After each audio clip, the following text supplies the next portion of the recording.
comenzar entonces los trabajos de este workshop de investigación Recrea. A continuación, vamos a presentar un trabajo de estudio de opinión de los docentes de educación primaria y secundaria con relación a las estrategias de enseñanza-aprendizaje durante la pandemia. Esta actividad será impartida por el doctor José Navarro Cendejas y la doctora Lía Sañudo Guerra, quien está ahorita en ausencia por cuestiones de salud. Pero bueno, el doctor será quien realice la exposición el día de hoy. Voy a presentar al doctor. Él es doctor en Sociología por la Universidad Autónoma de Barcelona, maestro en Ciencias Sociales por la Universidad de Guadalajara y licenciado en Desarrollo Educativo por la Universidad La Salle. Profesor investigador de tiempo completo en el Departamento de Políticas Públicas y en el Instituto de Investigación Educativa del CUSEA, de la Universidad de Guadalajara. Del 2014 a 2019 se desempeñó como profesor investigador de cátedras CONACYT en el CIDE. Se especializa en la relación jóvenes-educación-trabajo, transición, escuela, trabajo y desigualdad de oportunidades educativas. Démosle la bienvenida al doctor José Navarro. Un aplauso, por favor. Bueno. Buenos días, ¿ahí se me escucha bien? Bueno, saludo a los que están aquí en la sala y a los que están conectados en línea. Me da mucho gusto poder compartirles los avances de esta investigación que hemos desarrollado en colaboración con el CEMEG de la Secretaría de Educación y la Universidad de Guadalajara a través del Instituto de Investigación Educativa.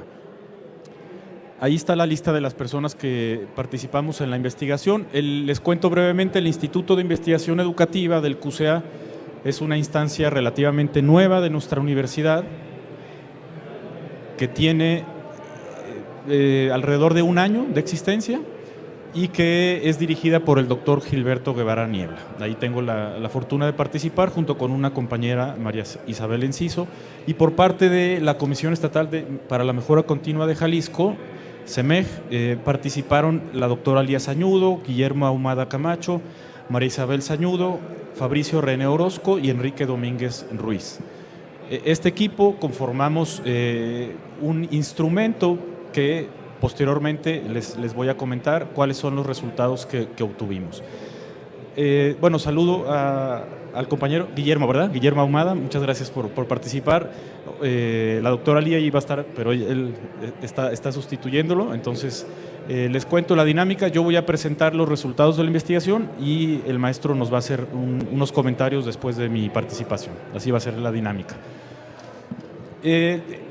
Alrededor de aproximadamente noviembre o diciembre del año pasado, 2021, cuando todavía, digamos, la situación de la pandemia y del confinamiento y de la educación a distancia estaba, pues, variable, ¿no? En una situación que todavía no teníamos mucha claridad, aunque en Jalisco ya habíamos tenido un regreso a clases distinto al resto del país.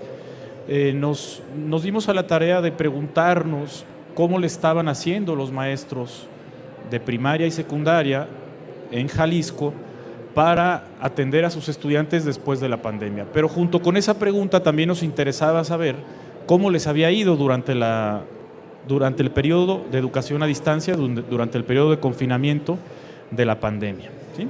Entonces, los objetivos de este estudio fue conocer las estrategias implementadas durante la pandemia para la práctica docente por parte del profesorado de primaria y secundaria en el estado de Jalisco. Conocer las condiciones en que se desarrollaba su actividad durante la pandemia, identificar acciones y métodos para continuar la práctica después de la pandemia o después del periodo de educación a distancia, determinar el nivel de éxito de las estrategias diseñadas por la autoridad educativa y por los mismos docentes, hacer una especie de evaluación o un sondeo del programa Aprende en Casa, que fue la estrategia federal, y conocer la percepción docente respecto al nivel de aprovechamiento de sus estudiantes, ¿sí? Entonces, como se pueden dar cuenta, es un repertorio amplio de dimensiones, ¿sí?, que tienen que ver con esta experiencia que todos padecimos, ¿no?, de habernos encerrado en nuestras casas y haber intentado, algunos con más éxito, algunos con menos éxito por diferentes circunstancias, desarrollar y darle continuidad a nuestra actividad docente, ¿sí? Les cuento brevemente cuáles son las características metodológicas de este estudio. Este es un estudio cuantitativo, ¿no? Es una encuesta que se realizó en el periodo del 4 al 24 de marzo de este año, con un universo de estudio de docentes de primaria y secundaria que tuvieran carga horaria frente a grupo en escuelas tanto públicas como privadas del estado de Jalisco y con una antigüedad mínima de 3 años y que estuvieran activos al inicio de la pandemia. Esto de la antigüedad de los 3 años justamente era para eso, para evitar tener docentes que sabemos, yo tengo experiencias de alumnos míos que entraron a trabajar que en su periodo docente durante la pandemia, entonces no queríamos tener ese sesgo, ¿sí? Y queríamos tener la comparación del antes y el después, o más bien el durante. La representatividad buscada en el estudio fue estatal. Tuvimos como unidades muestrales escuelas de primaria y secundaria, tanto públicas como privadas del estado de Jalisco, y se hizo una técnica de muestreo que fue un submuestreo aleatorio estratificado. El tamaño final de la muestra fue de 801 casos, aproximadamente mitad y mitad de primaria y secundaria, más o menos equilibrado, en 190 puntos muestrales, que fueron 190 escuelas, 190 centros de trabajo, y con una confiabilidad estadística del 95% de nivel de confianza y 3.4 de error muestral o error estadístico. La técnica de levantamiento, no sé si a alguno de ustedes le tocó, no deberían de revelarlo, pero a lo mejor le tocó a algunos de ustedes que lo fueron encuestados, fue cara a cara en los centros de trabajo. El levantamiento lo subcontratamos con una agencia encuestadora, que es el Centro de Estudios de Opinión de la Universidad de Guadalajara, que tiene una larga tradición de levantamientos estadísticos, ¿no? Entonces quisimos dejar en manos de los expertos en levantamientos estadísticos la parte tanto del muestreo como del trabajo de campo, ¿no? Entonces ellos iban a las escuelas con unas tabletas, ya con el cuestionario elaborado, llegaban a las escuelas y seleccionaban aleatoriamente dentro de los profesores que cubrieran con los requisitos a alguien que les pudiera dar la información que necesitaban. Y el instrumento de recolección de datos fue un cuestionario de 28 preguntas, ¿sí?, que tenían adicionales algunos datos demográficos, ¿sí? Entonces, el cuestionario se dividía en 6 dimensiones. Les voy a ir contando brevemente, ¿no?, un recuento de los principales hallazgos a nivel descriptivo de cada una de las 6 dimensiones, ¿sí? Les pido un poco de paciencia porque van a ser muchos números, ¿sí?, pero también les pido que tengan o que pongan atención en aquellos puntos que les llamen más la atención o que les interesen para ver, digamos, cuál fue el diagnóstico de cómo nos fue durante el periodo de educación a distancia y en el inmediato regreso a clases, ¿sí?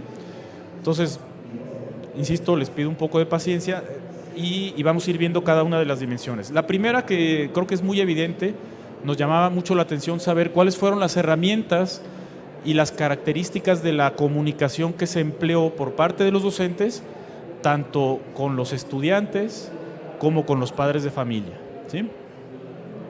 Entonces, también dividimos esta comunicación en estrategias directas de enseñanza-aprendizaje relacionadas con la comunicación y con medios de comunicación, y con las estrategias de comunicación, no necesariamente relacionadas con enseñanza-aprendizaje. Aquí tengo los números de nivel primaria y secundaria de manera agregada, y podemos ver, lástima que mi apuntador no funciona en la pantalla, no sé por qué, el láser no funciona acá, pero acá en la pantalla no. Entonces, espero que se alcancen a ver algo los números. Y podemos ver que la videoconferencia, tanto en secundaria como en primaria, fue una de las estrategias más utilizadas para desarrollar la enseñanza-aprendizaje. Sin embargo, sí observamos una ligera diferencia entre el sector público y el sector privado. En el ámbito privado se utilizó un poco más, 78%, en el ámbito público 64%, estoy hablando de primaria. En secundaria los porcentajes son más altos. En el ámbito público 77% utilizaron videoconferencia, es un número que nos pareció relativamente elevado, y en el ámbito privado prácticamente 9 de cada 10 profesores utilizaron videoconferencia como estrategia de enseñanza-aprendizaje. Algunas de las estrategias de enseñanza-aprendizaje por medio de tecnologías de la información, también más recurrentes, fueron las plataformas educativas, el envío de guías de trabajo por correo electrónico, la recepción por correo electrónico o mensajería de trabajos y de manera más reducida, el envío de manera física de guías de trabajo e instrucciones, que solo el 23% en primaria y solo el 25% en secundaria, y así como la recepción de trabajos en físico. A partir de aquí quisimos hacer una segmentación solamente para el ámbito público, que es el mayoritario, por supuesto, con respecto a la comparación entre el área metropolitana de Guadalajara y lo que se conoce como el interior del estado, ¿no? Y aquí encontramos unos datos muy, muy interesantes. En el interior hay una menor utilización de videoconferencia, de plataformas educativas, tanto en primaria como en secundaria, y una mayor utilización de el envío de guías de trabajo y recepción de trabajo por correo electrónico y mensajería instantánea. Aquí, después de haber aplicado el instrumento, nos arrepentimos de haber separado el correo del WhatsApp, porque nuestra hipótesis es que lo que más se usó fue el WhatsApp en estos ámbitos, en donde las tecnologías no eran tan potentes o no había tanta cobertura de tecnologías de la información. Entonces, y el acceso, por supuesto, ¿no? Tanto en hardware como en software, en fin, es algo que ya esperábamos, ¿no? Entonces sí hay una diferencia que nos ayuda a ver una especie de diagnóstico previo a la pandemia de cómo estaba la distribución de recursos tecnológicos, tanto en educación pública y privada, como al interior de la pública, entre el área metropolitana versus el resto de municipios. Esto tiene que ver con los medios de comunicación con los estudiantes, ¿sí? En donde podemos ver que para primaria la mayor parte de la comunicación se hizo por mensajería, por WhatsApp, ese es el porcentaje mayoritario, y en secundaria está entre el correo electrónico y el WhatsApp. Entonces, digamos, la pandemia cayó en un punto, en un momento en el que ya se había masificado, o podemos considerar que se había masificado un poco más el uso de mensajería instantánea a través de smartphones, que como todos sabemos, pues han tenido un crecimiento exponencial en los últimos años, insisto, previo a la pandemia. Si la pandemia hubiera caído en 2015 ¿no? Donde el WhatsApp no era tan utilizado, por ejemplo, ahí seguramente nos hubiéramos enfrentado a un reto todavía más complicado, ¿no? En términos de la comunicación con nuestros estudiantes. Entonces, bueno, es algo que podemos ver. Con respecto a las diferencias regionales, nuevamente, solamente para el ámbito público de los medios de comunicación, tenemos que hay una mayor utilización del WhatsApp en el ámbito del interior del estado, lo podemos ver aquí en esta barrita gris, ¿sí? Tanto en primaria como en secundaria. Entonces se refuerza esta idea que ya les había comentado hace un momento y que no habíamos separado en el ámbito de la enseñanza-aprendizaje, pero en comunicación sí lo separamos y ahí se pudo ver esto que les decíamos. Muy bien, esta fue la primera dimensión. La segunda dimensión tiene que ver con cómo se capacitaron los docentes durante el periodo de confinamiento. Y aquí hay unos hallazgos muy interesantes. Sí, la capacitación que recibieron, las necesidades de capacitación, eso también indagamos, y también preguntamos sobre las habilidades que lograron desarrollar los docentes durante este periodo. ¿Sí? Entonces, con respecto a los temas de capacitación durante el periodo de confinamiento, obviamente la mayor parte, ¿no? Tanto en público como en privado, se relacionó con tecnologías de la información. Y aquí lo dividimos en uso de computadoras, plataformas digitales, videoconferencias, uso de tabletas, y esas 4 fueron las más recurrentes en primaria. Y en secundaria, digamos, los porcentajes se distribuían un poco más, pero también lo mayoritario era uso de computadoras, plataformas, videoconferencia y dispositivos. Hubo menor capacitación en estrategias didácticas, en educación socioemocional, ¿sí? Y en educación inclusiva, en ambos niveles. Y eso seguramente se relaciona con los problemas que después detectamos, ¿no? Bueno, eso es una hipótesis que tenemos por ahí. Esto es muy interesante, las modalidades de capacitación, cómo se capacitaron los docentes durante el periodo de confinamiento. En primera, podemos ver que la gran mayoría de docentes recibió algún tipo de capacitación, o se capacitó el 85% en primaria y el 80% en secundaria.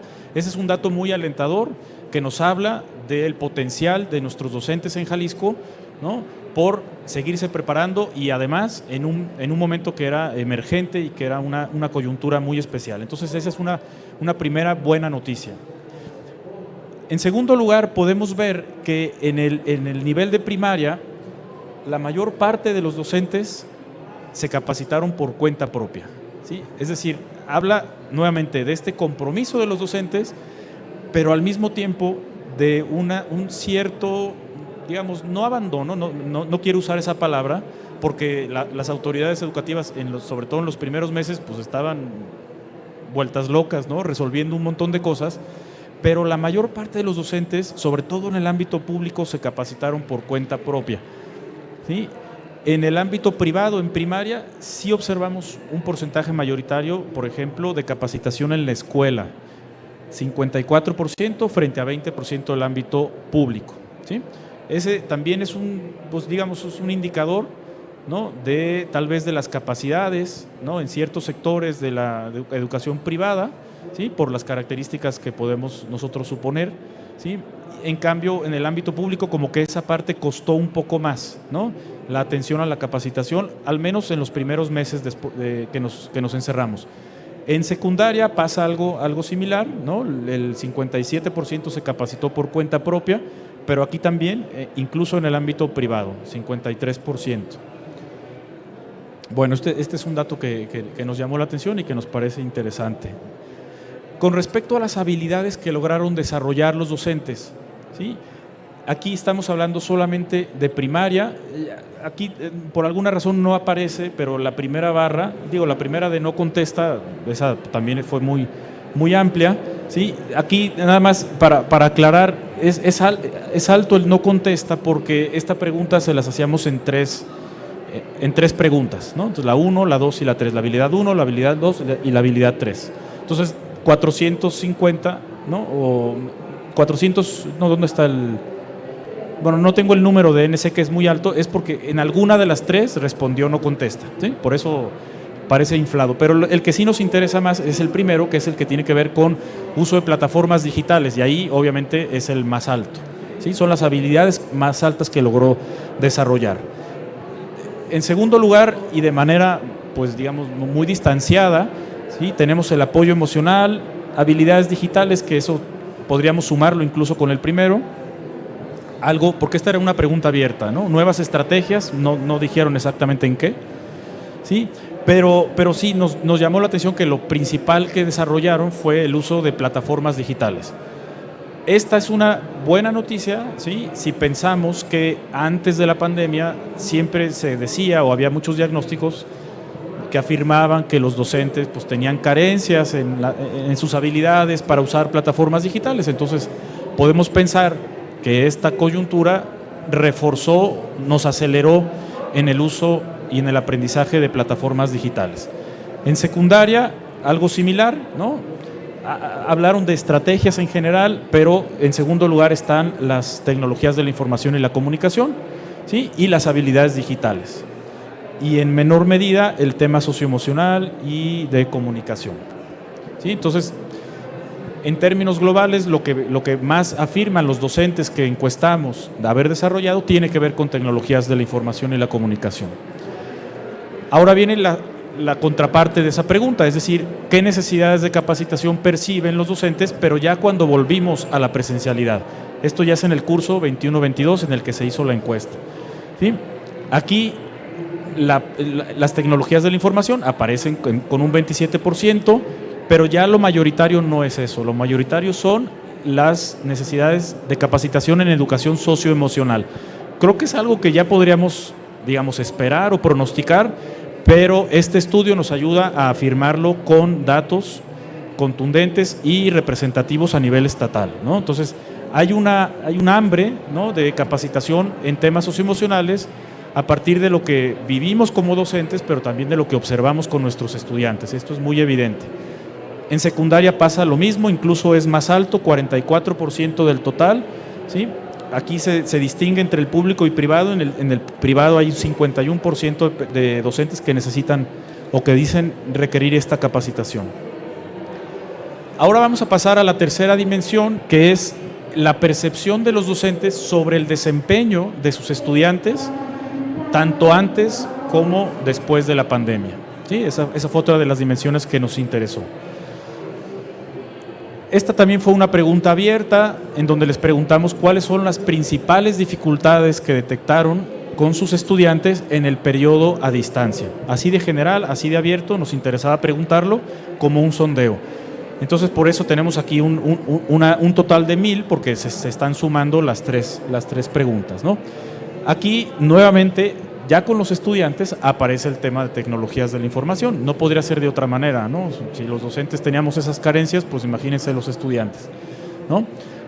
Tenemos también un tema de familia y el socioemocional junto con el económico, que son, después de tecnologías, los otros problemas mayoritarios que detectaban los docentes en sus estudiantes en el nivel primaria. En el nivel secundaria, ¿sí?, pasa algo similar, ¿sí? Están las tecnologías, la parte de conectividad, la parte de comunicación. La parte de familia nos llamó la atención que salió mucho más baja, ¿no?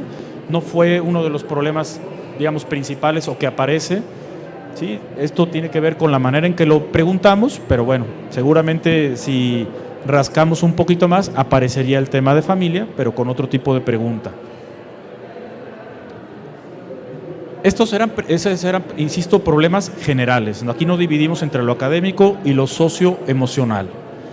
Esta también fue una pregunta muy global. Aquí sí nos referimos al desempeño académico y al desempeño socioemocional de manera separada, ¿sí?, con un ranking o con una escala del 1 al 4. Aquí rompimos un poco las reglas clásicas de las escalas de Likert, que van con números impares del 1 al 5, del 1 al 7, pero aquí, bueno, seguimos la sugerencia de los encuestadores que nos decían: nosotros solemos poner escalas en números pares, ¿no? Entonces, en este caso eran 4 escalas y aún así tienden a irse hacia el centro, ¿no? Entre el bueno y malo, ¿no?, que es difícil de distinguir, ¿no? Es muy radical decir lo bueno, lo malo. Ahí se ubica la mayor parte de las puntuaciones, pero aún así hay algunos matices interesantes. A nivel primaria, durante el curso escolar 2021, ¿sí?, que era periodo a distancia, ¿sí?, la mayor parte de los docentes hablaban de que, el 60% catalogaba como bueno el desempeño de sus estudiantes. Ese dato nos llamó la atención y esto se distingue de manera muy clara entre el público y el privado. En el privado hay una percepción todavía más optimista que en el público. Esto en nivel primaria con respecto a lo académico, y en el nivel secundario con respecto a lo académico es todavía más, es muy parecido en realidad. 60, 76 y 65 califican como bueno el desempeño de sus estudiantes y como malo solamente el 30% a nivel global. En el socioemocional, donde nos llamó la atención fue en el nivel secundaria, ¿no? En el nivel primaria es más o menos parecido al académico, pero en el socioemocional de secundaria sí hay un mayor porcentaje de docentes que califican como malo el desempeño socioemocional de sus estudiantes.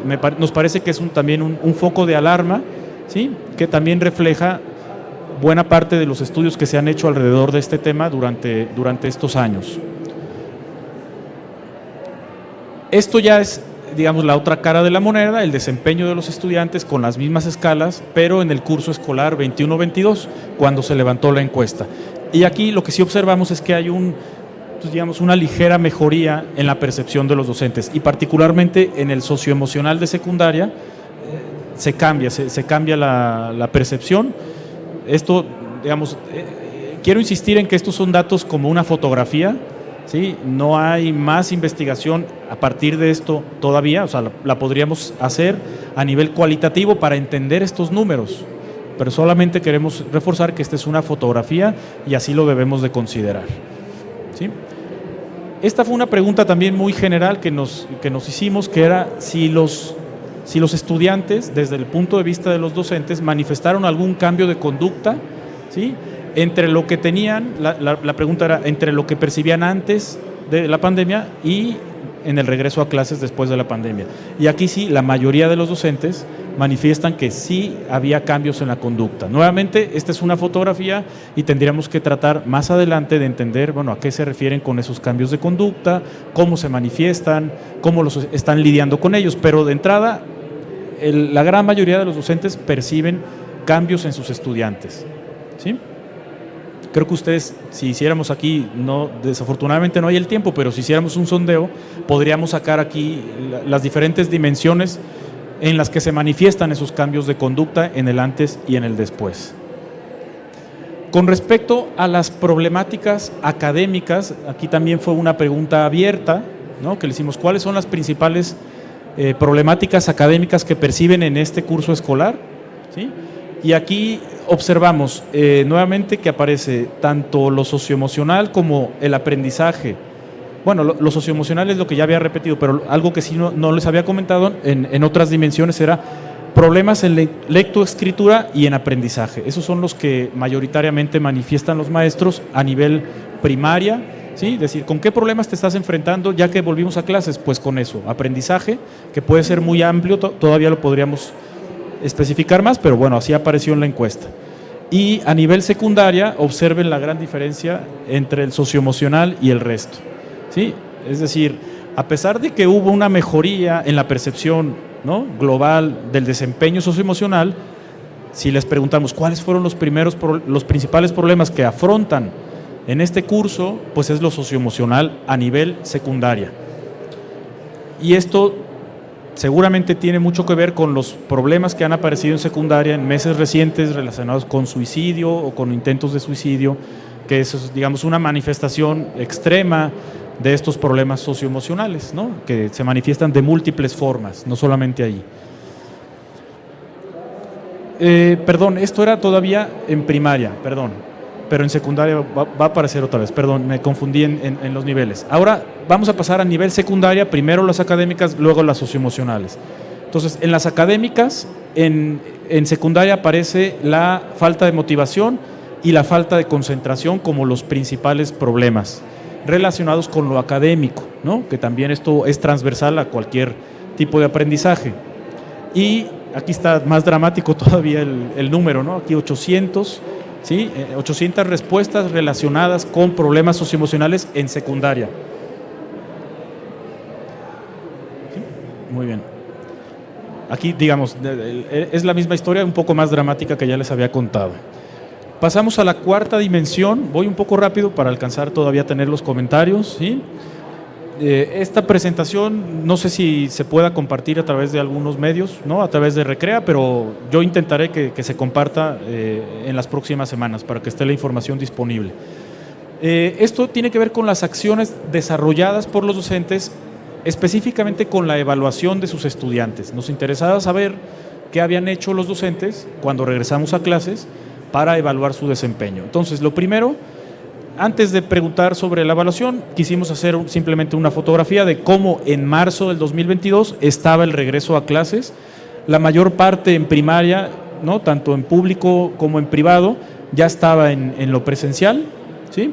Un porcentaje alrededor del 20% manifestaba que era híbrido, y a distancia en esos meses apenas era un 3%, 2%, dependiendo del nivel de medición. En lo privado no había nadie, ninguno de los planteles que encuestamos que estaba a distancia. En secundaria, algo similar, ¿no? 60% en lo público, 72% en lo privado, y en el total 65% ya estaban en lo presencial, ¿sí?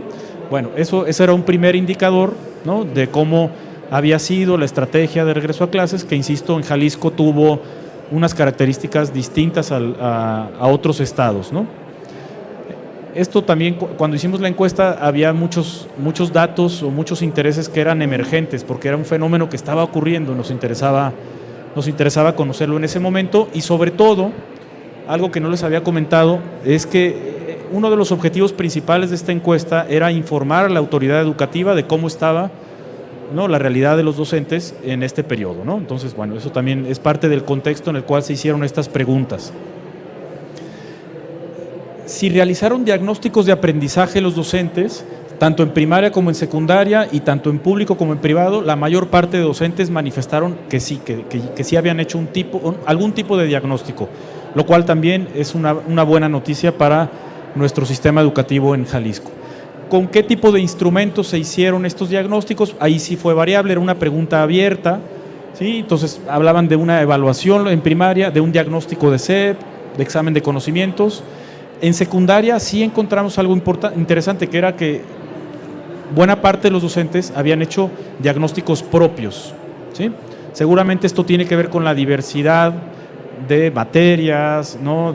En fin, es distinta la forma en que se organiza la primaria que la secundaria, pero bueno, aquí fue la principal forma en que evaluaron los docentes en secundaria. A partir de esa pregunta, ¿no?, a los que habían dicho que sí habían hecho diagnósticos, que era la mayoría, les dijimos, bueno, ¿qué manifestaron aprender tus estudiantes a partir de esos diagnósticos, ¿no?, de manera global? Y entonces les preguntamos, ¿cuál fue el principal aprendizaje logrado y no logrado a partir del diagnóstico aplicado, ¿no? Entonces, en lo logrado, en primaria, aparece la lectoescritura junto con con las matemáticas, ¿sí?, los principales aprendizajes logrados, aunque con una diferencia pues casi del doble. En el no logrado aparecen también lectoescritura y matemáticas, ¿no? Digamos, este es un asunto que tendría que interpretarse con más datos y con otro tipo de investigaciones, porque estamos hablando de una moneda de dos caras, ¿no? Entonces, algunos manifiestan que sí se aprendió cosas en lectoescritura y en matemáticas, pero al mismo tiempo aparece como la mayor parte de los aprendizajes no logrados. En secundaria, el pensamiento matemático aparece como parte de los no logrados en mayor escala, y lenguaje y comunicación, ¿sí? Aquí con una mayor diferencia con respecto al nivel de primaria. También les preguntamos si habían realizado diagnósticos socioemocionales, y aquí lo que encontramos es que también la mayor parte de los docentes habían aplicado diagnósticos socioemocionales, un poco más en primaria que en secundaria, y un poco más en primaria en el público que en el privado que en el público, y en el caso de la secundaria se intercambia, ¿no? En el público se hicieron más diagnósticos socioemocionales que en el privado. Eso fue lo que apareció en esta pregunta. Vamos llegando a la parte final. Estos son datos más de contexto.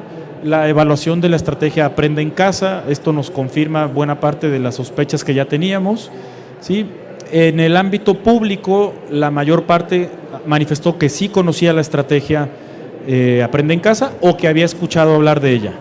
En el ámbito privado disminuye, ¿no?, a 61% frente a 82% de los que la conocían, y en la secundaria todavía se reduce más en el ámbito privado, ¿no? Entonces había un mayor conocimiento en el ámbito público de la estrategia Aprende en Casa. Esa es una pregunta también de contexto, pero la siguiente es la que nos interesaba más, si la utilizaron o no la utilizaron. Entonces, en primaria, de los que la conocían o habían oído hablar de ella, solamente el 30% manifestó haber utilizado programas de televisión, 52 videos de clase, 43 fichas descargables, 42 material impreso y solamente 2% programas de radio. Y de los que contestaron que sí la utilizaron, bueno, pues había una percepción pues mediana, ¿no?, de si era útil o no era útil. Es decir, estos datos no manifiestan, digamos, con contundencia que fue una estrategia que fue muy utilizada por los docentes. Digamos, está un poco descafeinado, si podemos decir, este programa, al menos en Jalisco, si lo queremos ver así. Y en secundaria, algo similar, ¿no? Incluso un poco más, digamos, menos utilizado, ¿no? En secundaria, el 62% no utilizó programas de televisión, ¿sí? El 38% no utilizó videos de clases, el 44% no utilizó fichas descargables. Con respecto a sugerencias de mejora, también fue una pregunta abierta, ¿sí? A nivel primaria, lo que más sugieren que haya en términos de mejora del sistema tiene que ver con estrategias, con lo socioemocional y con la actualización. Y en secundaria, con temas académicos, de formación docente, y básicamente son los dos principales que aparecen como sugerencias. Y ya finalmente temas relacionados con el manejo de la pandemia, ¿sí? Hay una entre excelente y buena opinión sobre el protocolo sanitario en Jalisco por parte de los docentes, tanto en primaria como en secundaria. No encontramos una percepción, digamos, negativa en general. Y finalmente, pues, para ese momento, marzo del 2022, prácticamente la mayoría de los docentes encuestados ya se habían vacunado, ¿sí? También les preguntamos cuántas dosis y qué marca, pero eso no se los pongo aquí porque no es tan relevante. La principal noticia es que, digamos, hubo una muy buena aceptación de la vacunación por parte de los docentes en Jalisco, que seguramente también se relacionó con el pronto regreso a clases con respecto a otros estados, ¿sí? Bueno, estos son los datos, ¿no? Insisto, es una fotografía, tanto del antes como el después. Podríamos pensar incluso en 3 momentos. El antes, hay datos que nos permiten saber cómo estaba la educación antes de la pandemia, cómo nos desarrollamos durante la pandemia y luego cómo nos adaptamos ya que regresamos a clases. Este tipo de investigaciones tienen potencialidades y limitaciones, como ustedes pueden digamos, imaginar o vislumbrar, pero una de las principales potencialidades del estudio es su capacidad de representatividad estadística, ¿no? Entonces, lo que nos contestan aquí los maestros lo podemos, digamos, extrapolar al conjunto de docentes de primaria y secundaria de Jalisco, y eso nos ayuda tanto a entendernos a nosotros, ¿no?, en nuestra práctica docente, como a informar a la autoridad educativa para que tome nota y pueda hacer adaptaciones pertinentes. Esa fue la intención de la encuesta, y entonces le dejo la palabra a mi compañero Guillermo, ¿sí?, si quieres hacer unos comentarios. Gracias.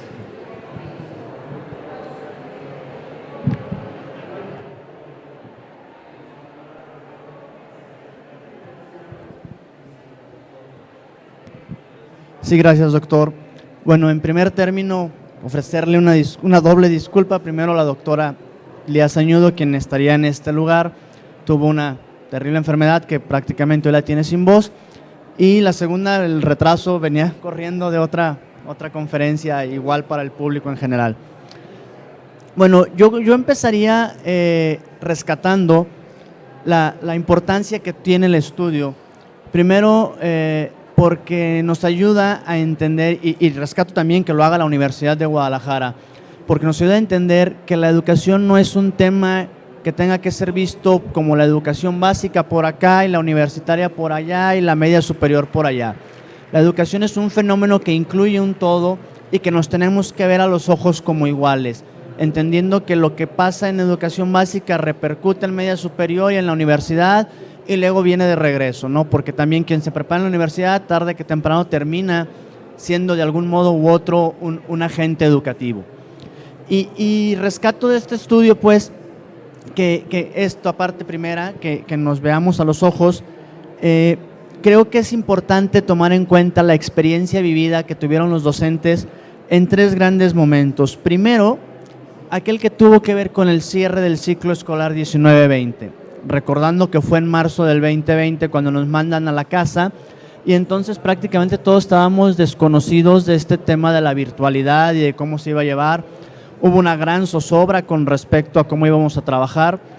Yo en lo particular, en ese momento exacto de la pandemia, trabajaba en educación media superior en un CONALEP como tutor, y fue un vuelco de tuerca muy, muy complejo.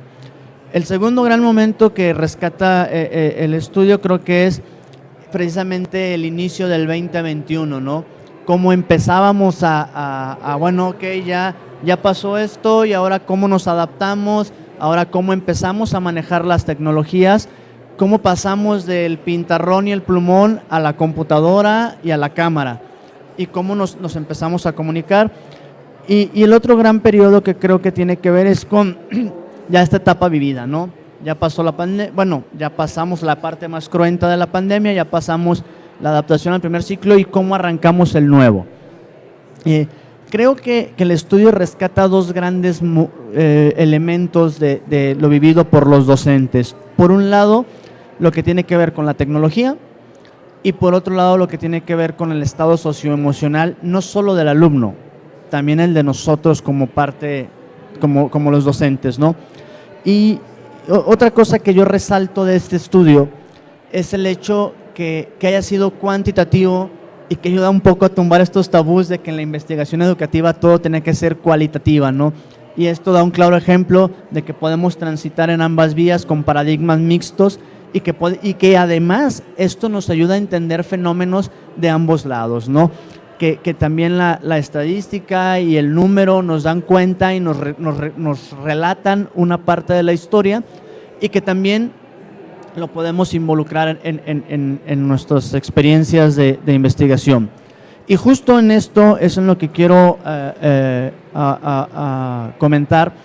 Justo su investigación, doctor, coincidía con el término de una que habíamos hecho nosotros como parte de CEMEC, y que hablábamos de las estrategias frente al COVID en la pandemia, y que la abordaré un poco como ya al cierre del comentario. Y nos ayudan a entender pues cómo las distintas miradas que se postraron sobre el fenómeno educativo a través de la pandemia nos han dado muchas pistas y muchas luces de a dónde debemos de conducirnos ahora. Y aquí resalto una cosa: no es la primera vez que a México le azotaba una pandemia. Ya hemos vivido el tema de la influenza y pareciera que no aprendimos mucho o tal vez nada, ¿no? Porque nos sorprende el COVID, claro, magnitudes diferentes, con un punch distinto, con condiciones muy particulares, pero al final de cuentas pasa eso, nos sorprende, y nos sorprende de una manera muy, muy estrepitosa. Y bueno, a partir de eso, yo comentaría que este estudio lo rescato y quiero comentar que la trascendencia del mismo es porque tal vez creo que sea uno de los últimos que estemos viendo con respecto a este tema de la pandemia en estas condiciones, de cómo fue vivida, ¿no? Hay bastante información al respecto, pero creo que es uno yo creo que ya de los últimos que estamos viendo en este sentido. Y creo que lo que nos dice el doctor en sus hallazgos es sumamente importante precisamente por eso, porque nos dio como una pista, un camino de por dónde había que trascender. Y en los hallazgos entonces me voy a estacionar un poco más, porque creo que es importante destacar lo que tuvo que ver con la tecnología y lo que tuvo que ver con el estado emocional del ser humano. Con respecto a la tecnología, creo que es importante que entendamos como sociedad que en la medida que se reduzca esta brecha digital, en esa medida tendremos mejores posibilidades de que el conocimiento llegue a todos. Y pongo un ejemplo muy claro. Quien hoy en día tiene acceso a una conexión de internet y a una computadora, seguramente se puede meter a una biblioteca virtual y bajar cualquier número que quiera consultar. Y mientras quien en su mismo salón no tenga esas posibilidades, no tendrá ese acceso. Y entonces habrá una disparidad ahí. En esto de la brecha digital, creo que lo mencionó muy bien el doctor, encontramos varios elementos. Primero, el acceso a los medios digitales, que fue una de las principales causas que vimos en la pandemia, ¿no?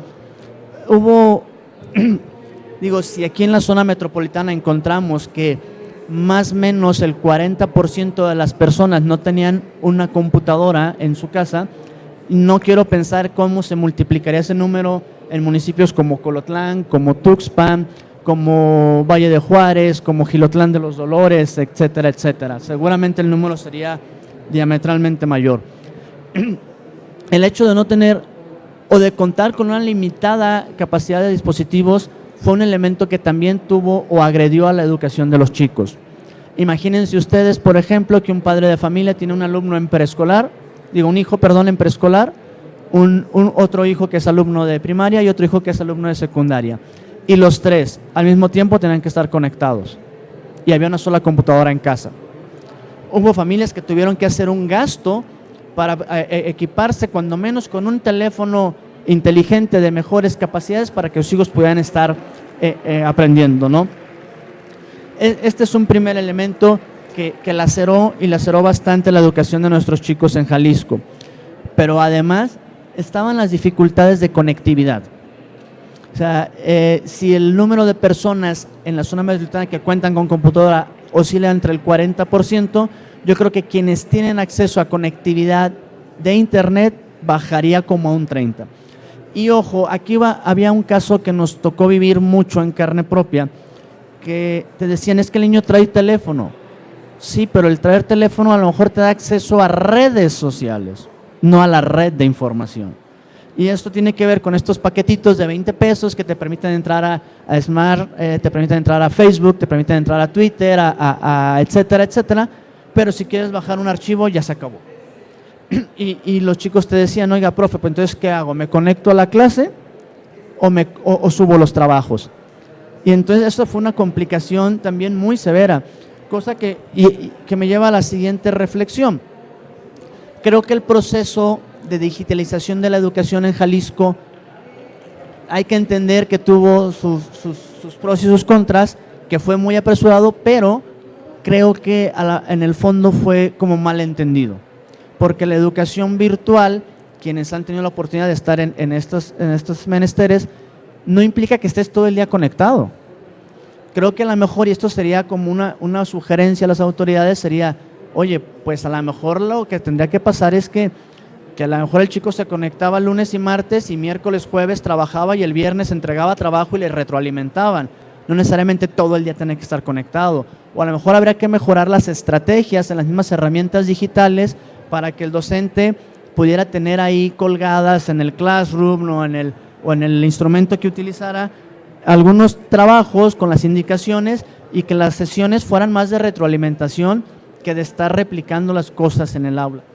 Creo que también hubo ejemplos muy, muy maravillosos de docentes que hicieron hasta lo imposible porque sus chicos tuvieran la oportunidad de estar en la clase, de no perder tiempo, y eso también es una figura a rescatar. El esfuerzo que hicieron los docentes, porque ya bien lo dijo el doctor en los hallazgos, la gran mayoría de los docentes nos capacitamos por cuenta propia. O sea, y la gran mayoría de los docentes no usábamos Zoom, ni usábamos Meet, ni usábamos Classroom. O sea, tuvimos que ir aprendiendo pues casi a tiros y tirones, pero sobre la marcha. Y sobre una marcha, ojo, que implicaba nuestra propia capacitación y no cortar el proceso educativo de los chicos. O sea, fue un trabajo doble para el docente. Y en ese sentido, creo que es una llamada de atención a las autoridades en dos vías con el tema digital.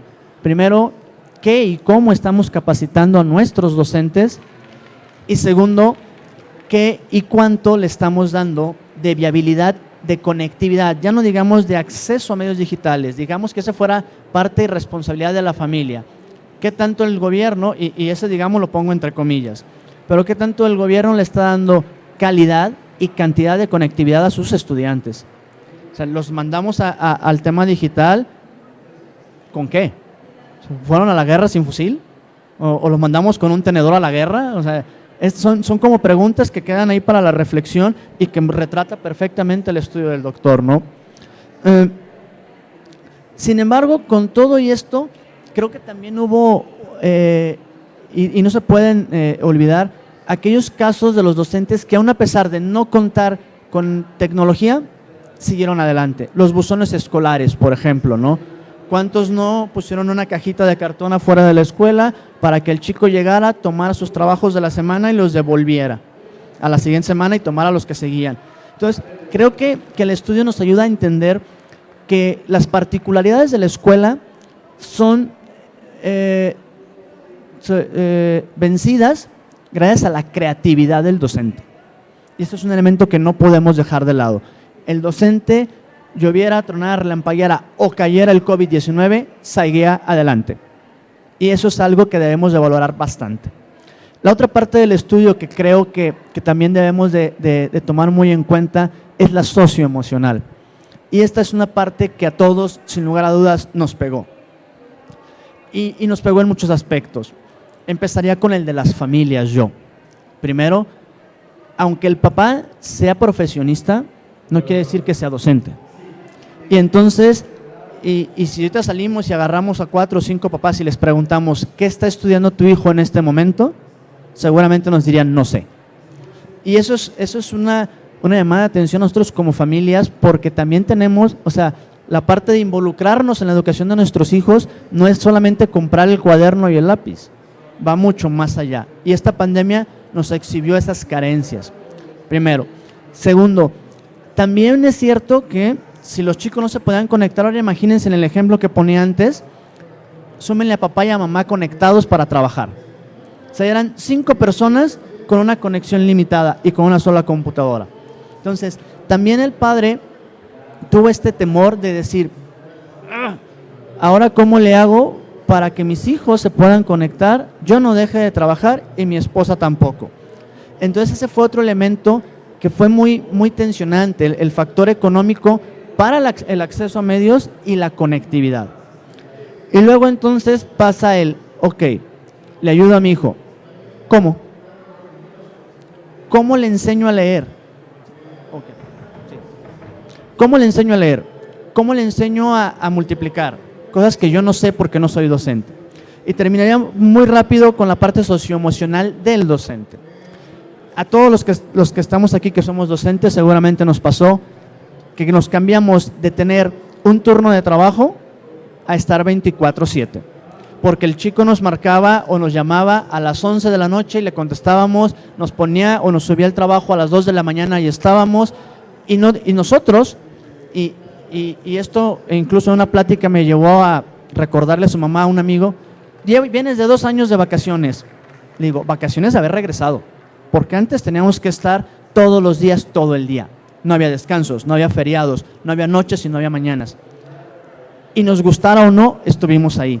Entonces creo que el estudio recoge una serie de elementos muy importantes que deberían de ser tomados en cuenta para la política pública educativa, sobre todo en una idea de prevenir, y digamos, de verdad no quisiera que volviéramos a pasar por una cosa como esta que acabamos de vivir, pero sí prevenir cualquier eventualidad tendría que estar dentro de la política pública y creo que lo retrata perfecto su estudio. Muchas gracias, doctor.